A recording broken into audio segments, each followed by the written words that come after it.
ये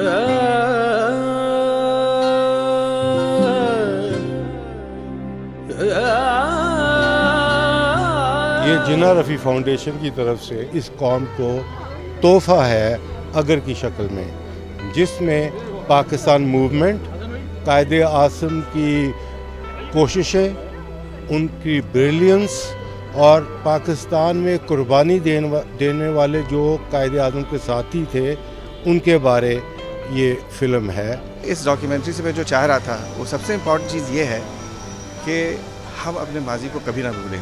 उन्होंने जो तलाश किया अपने वालिद साहब को जवानी के अरूज पर, मैं उन दिनों से वाकिफ़ हूँ जब ये तलाश कर रहे थे, तलाश करके उन्होंने कायदे आज़म के साथ जो उनका राब्ते और अहमियत ढूंढी, वो मेरे जैसे तारीख़ के तालिब इल्म के लिए बड़ी अहम थी। बड़ा कम होता है कि कोई बेटा अपने बाप का आशिक हो और जब उसको डिस्कवर करे तो उसको पता लगे कि ज़माना उसको उस तरह जान समझ नहीं सका और डिस्कवर करते करते उसके इश्क में गिरफ्तार हो जाए। तो इम्तियाज़ रफ़ी भट्ट साहब के साथ ये हुआ।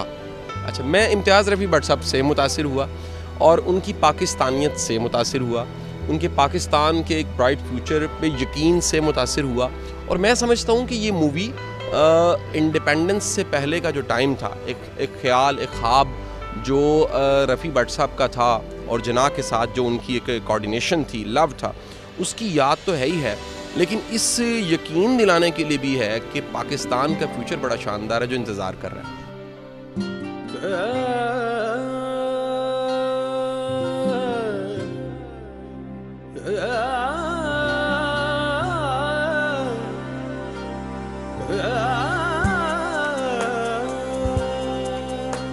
वो जज्बा, वो हिम्मत, वो लगन,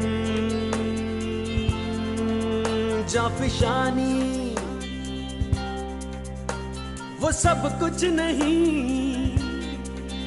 एक किताबी कहानी। ज़माना है सारा गवाह उस जुनू का। माय डियर कायदे आज़म भी ऐसी ही एक दस्तावेज है।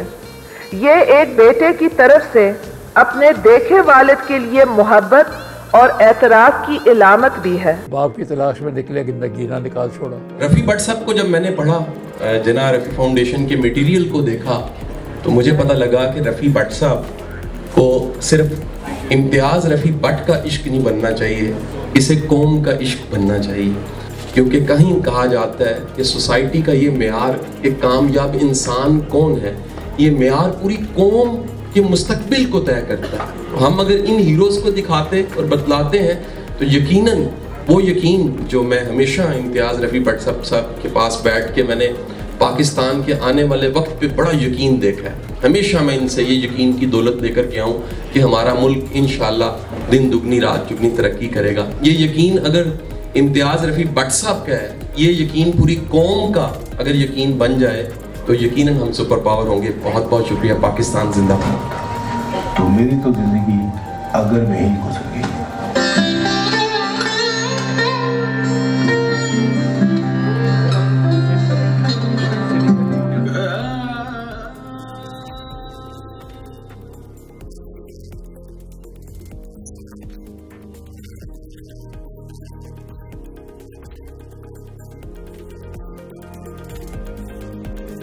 This is the right time कि जो हमारे अनसंग हीरोज़ थे उनके नाम आ जाएं। और उसमें इम्तियाज़ रफ़ी भट्ट के जो वालिद हैं उन्होंने कायदे आज़म के शाना बशाना काम किया और उनका नाम अब जहाँ पे हम सुनेंगे और हमारी नई जनरेशन देखेगी कि हमारे हीरोज़ कौन कौन थे, तो that would be the best thing ever. कि इसको ज़रूर देखें और ये देखें कि किस तरह से पुराने जो लोग थे वो पाकिस्तान को बचाने के लिए, पाकिस्तान की बका के लिए, पाकिस्तान के आगे से उसकी तरक्की के लिए किस तरह एफर्ट्स करते रहे हैं। हिस्ट्री एक ऐसा सब्जेक्ट होता है जिसको हमेशा जो ऊपर नीचे और डिस्टॉर्ट भी किया जा सकता है, तो उसको जितना ज़्यादा क्लैरिटी से और जितना ज़्यादा वाइड स्प्रेड तरीके से प्रेजेंट किया जाए, मेरे ख्याल में it is always a service to coming generations.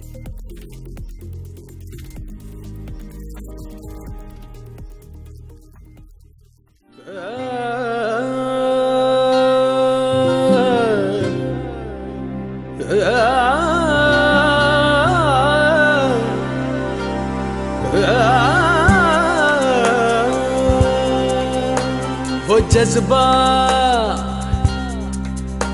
वो हिम्मत, वो लगन, जाफिशानी, वो सब कुछ नहीं एक किताबी कहानी। ज़माना है सारा गवाह उस जुनू का, जो खेला गया खेल आगा और खून का।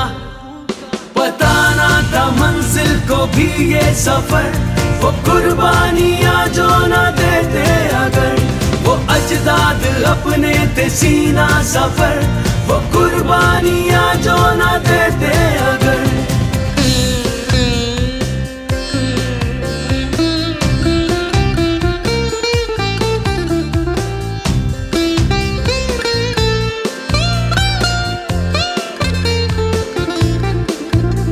वो ख्वाबों को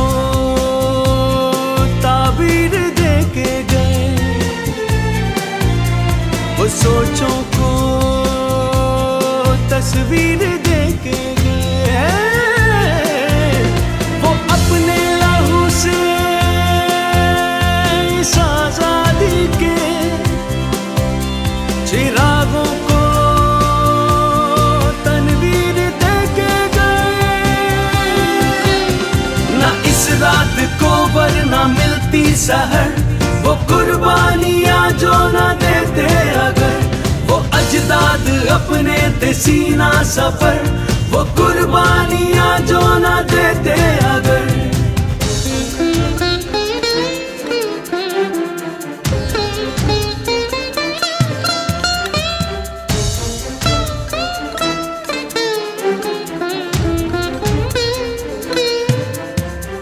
मगर अपनी मंजिल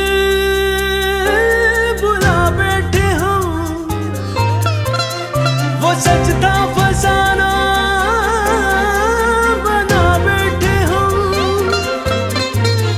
सद अफसोस जाने ना बेहिसी के, ये किस मोड़ पे